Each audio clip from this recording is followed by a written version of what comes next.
तिसगावच्या खवड्या डोंगरावरती घडलेली घटना केवळ एका कुटुंबाची शोकांतिका नाही, ती आजच्या बदलत्या कुटुंब व्यवस्थेला पडलेला एक अस्वस्थ करणारा प्रश्न आहे.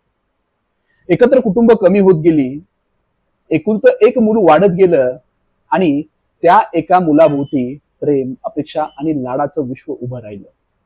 मुलाच्या डोळ्यात अश्रू आले की आई वडील अस्वस्थ होतात. मुलाने हट्ट केला की तो पूर्ण करतात. मुलाला नको असलेली गोष्ट त्याच्यावरती लादू नये हे योग्यच आहे, पण त्याला हवी असलेली प्रत्येक गोष्ट मिळालीच पाहिजे ही मानसिकता कुठेतरी धोकादायक ठरते. पण एक प्रश्न मात्र प्रत्येक पालकांनी स्वतःला विचारायला पाहिजे. आज तुम्ही मुलांचा प्रत्येक हट्ट पुरवत आहात, उद्या त्याच्या प्रत्येक मागणीची किंमत मोजण्याची तुमची ताकद असेल का? कारण मुलांना सुख देणं चुकीचं नाही, पण सुखाची सवय लावून संघर्षाची ओळखच करून न देणं ही पालकत्वाची मोठी चूक ठरू शकते. मुलांना महागड्या वस्तू देण्याआधी अपयश पचवायला शिकवा. हट्ट पूर्ण करण्याआधी संयम शिकवा. प्रत्येक वेळी त्यांच्यासाठी निर्णय घेण्याआधी स्वतःचे निर्णय स्वतः घेण्याची ताकद द्या. कारण आई वडील आयुष्यभर मुलांच्या प्रत्येक संकटांसमोर ढाल बनून उभे राहू शकत नाही.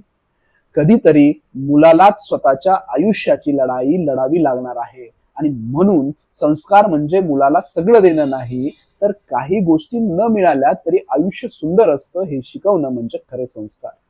तिसगावची ही घटना कोणाला दोष देण्यासाठी नाही, तर आपल्या पालकत्वाकडे एकदा गंभीरपणे पाहण्यासाठी आहे.